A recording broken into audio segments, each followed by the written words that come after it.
მოდით შევაჯამოთ ანგარაში დამართული ნატოს სამიტი ჩვენს პირველ სტუმართან ერთად. სტუდიასთან კავშირზეა ჟურნალისტი, საერთაშორისო მიმომხილველი ალექსი პეჩი. ალექსი, გამარჯობა. გამარჯობა, მოხარული ვარ მოგესალმოთ. ასევე თქვენც. ალექსი, რა იყო ნატოს მთავარი შედეგი ანკარის სამიტის შემდეგ? ეს იყო ერთსულოვნების, ერთიანობისა და სიმტკიცის სამიტი. თუ როგორც BBC წერს, ეს იყო შერეული გრძნობების სამიტი. მე ვიტყოდი, რომ ეს იყო შერეული გრძნობების სამიტი, მაგრამ მაინც უფრო პოზიტიური გრძნობები იყო პირველ რიგში ევროპისთვის. რადგან ეს სამიტი ისე გამოიყურებოდა, რომ დონალდ ტრამპი, ამერიკის პრეზიდენტი, ბოლოს და ბოლოს იყო სწორედ ისეთი, როგორადაც თავად სურს თავი დაინახოს. როგორც მან იცით იხუმრა და თქვა, რომ აქ მე ვარ ბოსი. გახსოვთ დიდი შვიდეულის სამიტზე ხო ქონდა ესეთი ხუმრობა. ეხლა კი სიტუაცია დაახლოებით ასე გამოიყურებოდა, რადგან ევროპამ ბოლოს და ბოლოს სრულად აიღო საკუთარ თავზე თავისი თავდაცვის უნარიანობა. ამას უკვე აღარავინ მალავს. ევროპელები იღებენ საკუთარ თავდაცვით ბიუჯეტებს. ევროპელები ხელახლა ამუშავებენ თავიანთ სამხედრო სამრეწველო კომპლექსს და ამერიკელები ამ ყველაფრისგან ცოტა გვერდზე დგანა. ანუ რა თქმა უნდა საუბარია იმაზე, რომ ამერიკელები მაინც ინარჩუნებენ თავიანთ ბირთვულ ქოლგას ევროპაზე, მაგრამ კიდევ ერთხელ არასრულად. აი მიაქცეთ ყურადღება, საფრანგეთი და პოლონეთი უკვე პირდაპირ მოლაპარაკებებს აწარმოებენ. ბოლოს და ბოლოს ისინი ამ ეტაპამდე მივიდნენ. პირდაპირ მოლაპარაკებები იმაზე, რომ საფრანგეთმა თავისი ბირთვული ქოლგით პოლონეთის დაიცვას, აი ეს, ანუ პრინციპში ერთიანობა. ერთიანობა მე დავინახე ევროპის და კანადის ფარგლებში. აი თუ წაიკითხოთ საბოლოო კომუნიკეს, რაც უკრაინას ეხება, იქაც კი დაფინანსება ზუსტად არის მითითებული. 140 მილიარდი ევრო. ალბათ პირველად იყო, როცა ნატოს დახმარების თანხა სწორედ ევროვალუტაში დაფიქსირდა. ანუ წერია, რომ 140 მილიარდი ევრო 2 წლის განმავლობაში, რომელსაც გამოყოფს ევროპა და კანადა. აი ამერიკის შეერთებული შტატების როლი, მე ვიტყოდი, იმაში მდგომარეობს, რომ ხელი არ შეუშალოს. აი ტრამპს უნდოდა ამ ომში ფასილიტატორი ყოფილიყო, ანუ მომლაპარაკებელი, მოდერატორი. ეს ბოლომდე არ გამოვიდა, ტრამპი ცდილობდა უკრაინა რამეზე დაეთანხმებინა, ცდილობდა ზეწოლას, მაგრამ ეს არ გამოვიდა. და როგორც მე მგონია, ამ სამიტის მთავარი შედეგი უკრაინისა და ევროპისათვის ის არის, რომ ტრამპმა ხელის შეშლა შეწყვიტა. აი ესე დავახასიათებდი ამას. ის რომ სამიტის ბოლოს ისევ ემუქრებოდა ევროპიდან ჯარების გაყვანას, ისევ ახსენებდა გრენლანდიას, ისევ რატომღაც ესხმოდა თავს ესპანეთს, მე ასე ვიტყოდი, ეხლა ვცდილობ კორექტულად თქვა ეს.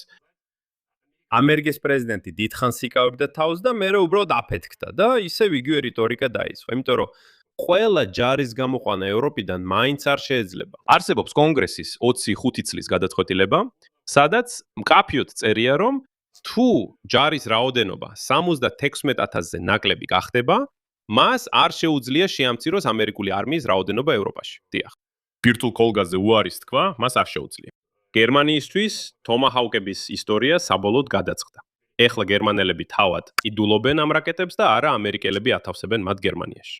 ესპანეთის ისტორია იმით დასრულდა, რომ ბაბუა ტრამპმა იხვირა, დათუქსა და საბოლოოდ ვაჭრობის საკითხზე თქვა. საერთოდ წვეთ ვაჭრობას ესპანეთთან, მაგრამ ვაშინგტონში დაბრუნების შემდეგ თქვა, მაინც ცოტა ვაფასებთ ესპანელებს. თავდაცვის ხარჯებს ზრდიან, ვაჭრობის საკითხს არ გავწყვეთ. გრენლანდიის საკითხი. გაგახსენებთ, ეს საკითხი ჯერ კიდევ ტრამპის პირველი საპრეზიდენტო ვადიდან მოდის. თუ დროს უკან დააბრუნებთ, ზუსტად იგივე ამბობდა თავის პირველ საპრეზიდენტო ვადაში. ყველაფერი ერთ-ერთში იყო. დასრულდა იმით, რომ არაფრით, აი რამდენ მივედით, ისევ ახსენებს ამ საკითხს.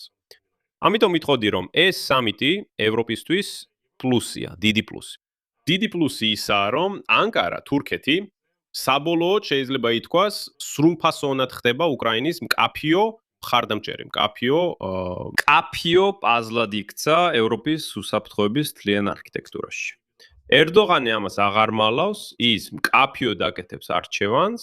აი ეს გაცვლა 400 F-35-ზე ძალიან კარგი მაჩვენებელია იმისა, რომ რუსული იარაღი და კავშირები რუსეთთან უკვე აღარ არის იმდენად მნიშვნელოვანი, რომ მათთვის უნდა ეჭიროთ.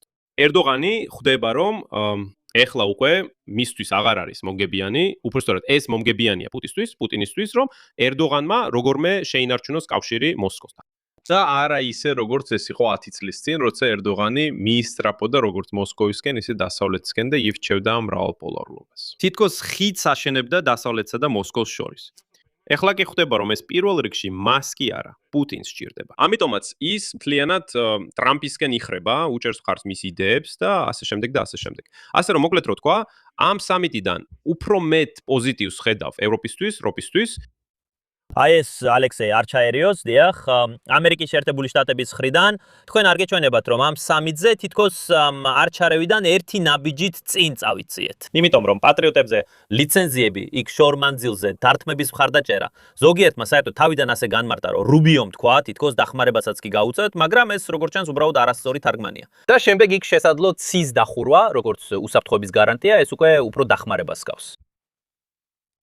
აჰა, რატომ ვამბობ, რომ ის გვერდზე გადგა და ხელს არ უშლის? იმიტომ რომ ჩვენ თქვენთან ერთად ეს უკვე ეთერში განვიხილეთ. ასეთი კონცეფცია არსებობს. ნატო 3.0 მას ჯერ კიდევ მარკ რუბიო წარადგენდა დონალდ ტრამპის საარჩევნო კამპანიაში. და ის იმაში მდგომარეობს, რომ სხვათა შორის მას ცოტა ხნის წინ გონი მარკ რუტემაც გადაამბო, რომ თითქოს უფრო ძლიერი ევროპა, უფრო ძლიერი ნატოს ფარგლებში. როცა ამბობ, რომ ტრამპი მიდის და ხელს არ უშლის, იგულისხმება, რომ ის ბორბლებში ჯოხს არ უდებს. ის ინსტრუმენტებს აძლევს. აი მიაქციეთ ყურადღება, დაფინანსება ნულია, მაქსიმალურად ცდილობენ შეამცირონ საკუთარი ფულის გამოყოფა ევროპის თავდაცვაზე, მაგრამ ამავე დროს ისინი ევროპას ინსტრუმენტებს გადასცემენ. აი იგივე ლიცენზია პატრიოტის წარმოებაზე მიაქციეთ ყურადღება, ის პირდაპირ ამბობს, რომ მე არ იჩივლოთ, თითქოს საკმარისი არ მოგეცით, აიღეთ ლიცენზია, აწარმოეთ, გააკეთეთ, ჩვენ უბრალოდ ამაში არ ვერევით. იგივე ისტორია ლიცენზიის საკითხებთან, რომლებიც გერმანიამ მიიღო. გერმანიამ ადრე მიიღო ეს ლიცენზია პატრიოტზე, მაგრამ დიდი ხნის განმავლობაში ეს რაკეტები არ გამოუშვიათ. რატომ? და იქ სხვათა შორის ანეკდოტური სიტუაცია. პრობლემა ის კი არ იყო, რომ მათ საწარმოო სიმძლავრეები არ ჰქონდათ, არამედ იმიტომ, რომ შეკვეთები არ იყო. აი ეს იყო პრობლემა, რადგან ამერიკელები თვითონ აწარმოებდნენ და მათ ასე დააწესეს პირობები, ჯერ ჩვენ ვაწარმოებს და ვხიდით და მერე შესაძლოა თქვენ. შეკვეთები არ იყო. ეხლა გერმანია იქნება. ეხლა ბევრი ამბობს, რომ კი, პატრიოტი და უკრაინას საკუთარი წარმოება ექნება ღმერთმა ქნას, იქ 2-3 წელიწადში. შესაძლოა ესე იყოს, შესაძლოა უფრო სწრაფადაც, არ მინდა ამ თემაზე სპეკულირება, მაგრამ რაც უკვე ცნობილია, ისაა, რომ გერმანია თავის საწარმოებში აწარმოებს პატრიოტის რაკეტებს უკრაინისთვის, სანამ უკრაინა საკუთარ წარმოებას მოაწყობს. აი მთავარი ისაა, რომ არ ჩაერიონ. ანუ აი რატომაც ვამბობ, ტრამპმა ზუსტად ის როლი მიიღო, რაც ბოსს უნდოდა. ის აძლევს ინსტრუმენტებს და ამბობს, ყველაფერი თავად მიხედეთ თქვენს თავდაცვას. ევროპელები ამაზე დათანხმდნენ და ეს თამაშის წესები საკუთარ თავზე აიღეს. ისინი იღებენ ინსტრუმენტებს, ისინი ამერიკულია და მათთან მუშაობენ. გაითვალისწინეთ მაგალითად ეს რადიოლოკაციური აღმოჩენისთვის განკუთვნილი თვითმფრინავები, აი ავაქსები, რომლებიც ნატოს მთელ ბლოკში გამოიყენება, ისინი ყოველთვის ამერიკული იყო. ეს არის ბოინგის თვითმფრინავები.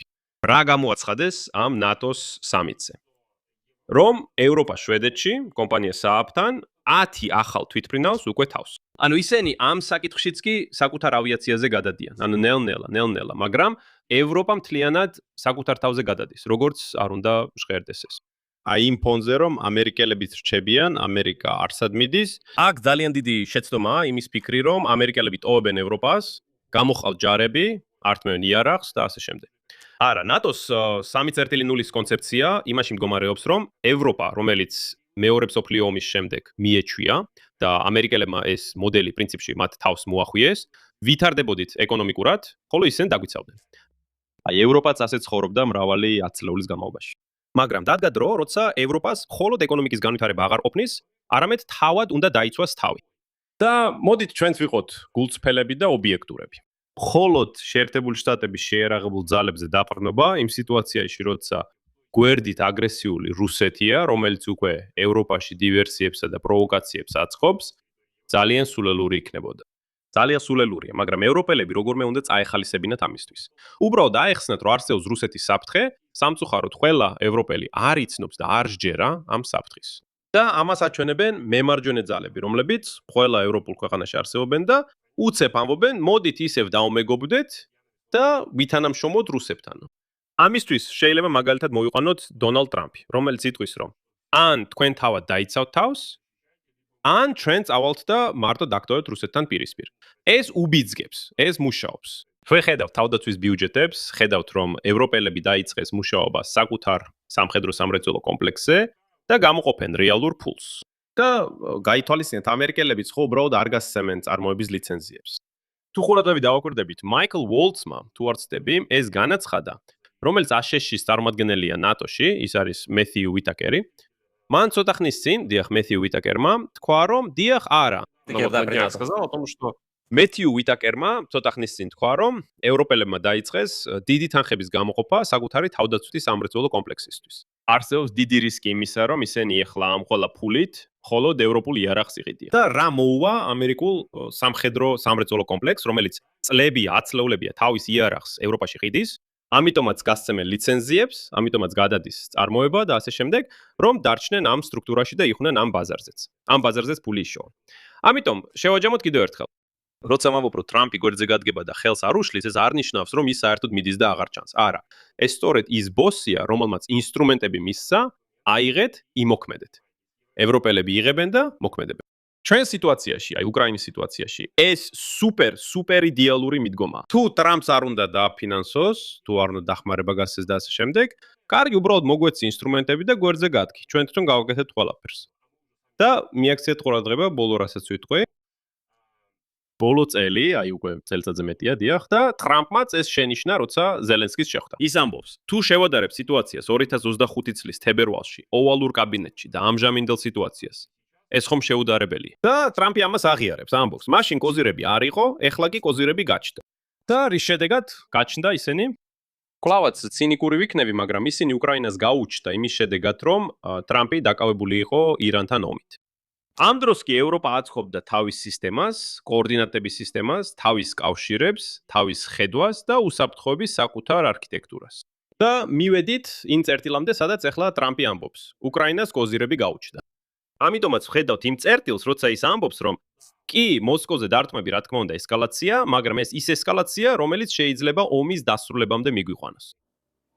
დიახ, მაგრამ ეს კონცეფცია ევროპის შემთხვევაში ხელი არ შეუშალო, როგორც მე მგონია, აქ მცირე განსხვავებას შეიცავს. საქმე იმაშია, რომ ის მიზანი, რომელსაც ევროპა მისდევს, დიახ, სწორი მიზანია, როგორც თქვენ აღნიშნეთ, მაგრამ ეს კიდევ რამდენიმე წელია. ამას თავად ევროპელებიც ამბობენ. ანუ დღეს ნახეთ, ევროპა სრულად ბზად არ არის. დღეს ალბათ დღევანდელი მდგომარეობით, დიახ, ევროპისთვის ალბათ უფრო გამოსადეგი იქნებოდა კონცეფცია, რომ ტრამპი უფრო მეტად ეხმარებოდეს. უბრალოდ რატომ ამბობ ამას? მე გულისხმობ ყველა ამ დაზვერვის გაფრთხილებას, რომლებიც ბოლო დროს აქტიურად ვრცელდება, დიახ, ნატოს ქვეყნებიდანაც, მათ შორის რუსეთის შესაძლო პროვოკაციებზე, ბალტიისპირეთის ქვეყნებისა და პოლონეთის წინააღმდეგ. აი მაგალითად ლიტვაში, აქ ახლა ამერიკული სამხედრო კონტინგენტი წავიდა როტაციაზე, ხოლო ახალიები არ ჩამოსულან. აი ამ ხრივ თუ აქ ნატოს აღმოსავლეთ ფლანგზე რამე მოხდება, ტრამპი დაიცავს, დაეხმარება. მე ვფიქრობ, რომ დაიცავს. და მახსენდება ბოლო ეპიზოდი, რომელიც პოლონეთთან იყო დაკავშირებული. იქ თუ გახსოვთ, იყო ისტორია, როცა ჯავშან სატანკო ბრიგადა, რომელიც როტაციაზე წავიდა და აშშ-ის თავდაცვის მინისტრმა პიტ ჰექსეტმა განაცხადა, მოდით ეს ბრიგადა გავიყვანოთ, მოხსნათ და საერთოდ პოლონეთში არავის გადაყვანა არ არის საჭირო. და თუ დაუჯერებთ ამერიკულ მედიას და თავად ტრამპის განცხადებას, როცა მან ამის შესახებ გაიგო, ამერიკის პრეზიდენტმა თქვა, რომ პოლონელებთან ასე არ შეიძლება, მეგობრებთან, პოლონელ მეგობრებთან ასე მოქცევა არ შეიძლება. მან შეხვდა კაროლ ნავროცკის და საბოლოოდ ეს ჯავშან სატანკო ბრიგადა იქ დაბრუნდა. ხო, იცით, მე ალბათ გავფილტრავდი ყველა პოლიტიკურ განცხადებას, რომელიც ისმის. ეხლა ბრიგადა მოდი ასე ვთქვათ, ვიცით კი ბოლომდე ამ ბრიგადის როტაციის ვადები ლიტვაში. მე ვერ ავიღებ პასუხისგებლობას და ვერ ვიტყვი, რომ ვიცი. შესაძლოა ეს ნატოს შიგნით საკმაოდ ადეკვატური და ნორმალური პროცესია, რომ ბრიგადა ლიტვიდან გაიყვანონ. გაიყვანონ შესაძლოა სადღაც პირობითად, ხაზუსამ პირობით რუმინეთში გაიზარდოს კონტინგენტი. ხოლო 3 თვის შემდეგ ლიტვაში კიდევ უფრო მეტი ჯარი იქნება, ან შეგვიძლია დაუშვათ სიტუაცია, როცა ლიტვიდან ამერიკული ბრიგადა გადის, მაგრამ იქ გადადის ვინ? გერმანული ბრიგადა. შეგვიძლია ეს დაუშვათ? შეიძლება, როგორ არ შეიძლება, გერმანული ისედაც გადადის ფაქტობრივად, დიახ. არა, გერმანული ისედაც გეგმაშია რომ გადავიდეს აესია. ანუ აქ რთულია პირდაპირ თქვათ, რომ აშშ-უ ჯარს პირდაპირ ხსნის და გახკავს და ასე შემდეგ. ჩვენ ხო ვიღებთ ეპიზოდებს, ვიღებთ ეპიზოდურ სიტუაციებს. დიახ, მართლა თუ ავიღებთ და შევხედოთ ეპიზოდებს, ასე ჩანს, თითქოს ამერიკელები მიდიან. ამერიკელები, მოდით ასე ვთქვათ. ამერიკა ეს არის ბიზნესი. ანუ როგორც ყოველთვის, როგორც უყვარდა ანგელა მერკელს თქმა, აი ესენი არიან ამერიკელები. ტრამპი ზუსტად იგივეა, როგორც ყოველთვის. საერთოდ ორმაგადაც კი, აგადაც კი. ანუ შესაბამისად, ის ყველაფერს ცდილობს ფულზე გადაიყვანოს, აი ისევ. ისტორია ტომაჰავკებით გერმანიისთვის. ბაიდენს უნდოდა ისინი უფასოდ მიეწოდებინა, ხოლო ტრამპმა მიაღწია იმას, რომ გერმანელები ამბობენ, კარგი, ჩვენ მათ ვიყიდით და მერცმა გამოაცხადა, რომ მათ გარიგება დადეს, რომ ტომაჰავკები მაინც გერმანიაში იქნება, მაგრამ ნაყიდი. ეს შეიძლება კიდევ უკეთესი იყოს გერმანიისთვის, რადგან თუ ნაყიდია, ეს ნიშნავს, რომ ისინი თავად წყვეტენ, როდის და როგორ გამოიყენონ ისინი. და არა ისე, რომ ეს გადაწყვეტილება მხოლოდ ამერიკის არმიის ხელში იყოს. ამიტომ კიდევ ერთხელ ვიმეორებ, ყოველთვის უნდა დააკვირდეთ დოკუმენტაციას. დოკუმენტაცია ორ რამეს მოიცავს. აი ნატო 3.0-ის კონცეფცია, რომლის მიხედვითაც ამერიკელები ყურადღების ფოკუსს ინდოწყნარი ოკეანის რეგიონზე გადაიტანენ, მაგრამ ევროპიდან არ წავლენ, ისინი ევროპას პირობით გარდამავალ პერიოდს აძლევენ, რათა ევროპამ ნელ-ნელა საკუთარი თავდაცვის უზრუნველყოფაზე გადაერთოს. ისევ და ისევ ჩვენ ხო არ ვხედავთ ამერიკელების ტოტალურ გასვლას ევროპიდან. და რომ თავზე ხელი დავიდოთ და ვთქვათ რა ვქნათ. იმიტომ რომ ევროპას კიდევ რამდენიმე წელი სჭირდება გადაიარაღებისთვის. ამერიკელები უკვე წავიდნენ. ამერიკელები ჯერ არსად წასულა. ხო, არ წასულან. ესეც უნდა ვაღიაროთ. იგივე რადიოლოკაციური აღმოჩენის თვითმფრინავების გადაკეთება ეს ხომ ახლა არ ხდება. ევროპელებმა უკვე ცნობილია, რომ 10 ასეთი თვითმფრინავი შეუკვეთეს, ჯერჯერობით 10 AWACS-ის თვითმფრინავი ამერიკული იქნება. როგორც მე ხვდები, სანამ შვედეთში არ დამზადდება ის 10 ახალი თვითმფრინავი და მხოლოდ ამის შემდეგ მოხდება ჩანაცვლება. აი ეს, ამიტომაც ეს არის ის, რასაც მე ვხედავ. და პლუს მეორე დოკუმენტი. ეს ისევ და ისევ მე ყოველთვის უბრუნდები. ამერიკის შეერთებული შტატების კონგრესის გადაწყვეტილება, რომელიც ამჟამინდელმა სახელმწიფო მდივანმა მარკო რუბიომ ლობირება გაუწია იმის შესახებ, რომ ამერიკული არმიის ზღვარი ევროპაში არის 76,000 ჯარისკაცი. და ისევ საჭირო ვიყოთ ობიექტურები. ის, რასაც ჩვენ ვხედავთ, არის შემცირება რაოდენობაში. ეს რატომ მოხდა?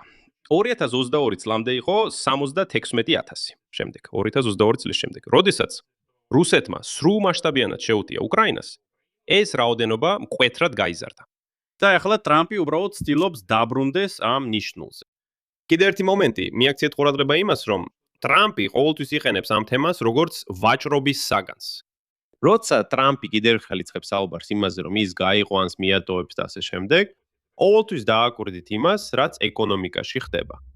აი თუ ყურადღებას მიაქცევთ, სულ ცოტა ხნის წინ ამ ფონზე ალექსეი, უბრალოდ დრო ცოტა გვაქვს შეზღუდული, ამიტომ მინდა როგორმე საბოლოო ხაზი გავავლო. დიახ, მოკლედ, თუ შევაჯამებ, გამოდის, რომ ნატოს სამიტს პლუსის ნიშნით ვაფასებთ. ფიქრობ, დიახ, პლუსის ნიშანია ევროპისთვის, უკრაინისთვის კი ნამდვილად. არანაირი ტრაგედია არ მოხდა და ძალიან მნიშვნელოვანია, რომ თურქეთიც ხდება, ჩვენ კაფიოდ ხვდებით, რომ თურქეთი სრულად ევროპის მხარესაა და აღარ არის ეს ორმაგი თამაში რეჯეფ თაიპ ერდოღანის მხრიდან. ის, რა თქმა უნდა, სრულად არ წყვეტს კავშირებს მოსკოვთან, მაგრამ მიუხედავად ამისა, ის უარს ამბობს 400-ზე და იღებს F-35-ს. ეს ძალიან კარგი მაჩვენებელი ევროპისათვის. ეს სადაო საკითხია ისრაელისთვის, ახლო აღმოსავლეთის სიტუაციისთვის, მაგრამ იქ ჩვენ თითქოს არ ვერევით, ჩვენ ნატოზე ვსაუბრობთ. დიახ, დღეს ბოლოს ეს თემა გვექნება ახლო აღმოსავლეთში გამწვავებაზე. დიდი მადლობა რომ ჩაერთეთ ჩვენს ეთერში. მადლობ თქვენ. ნახვამდის.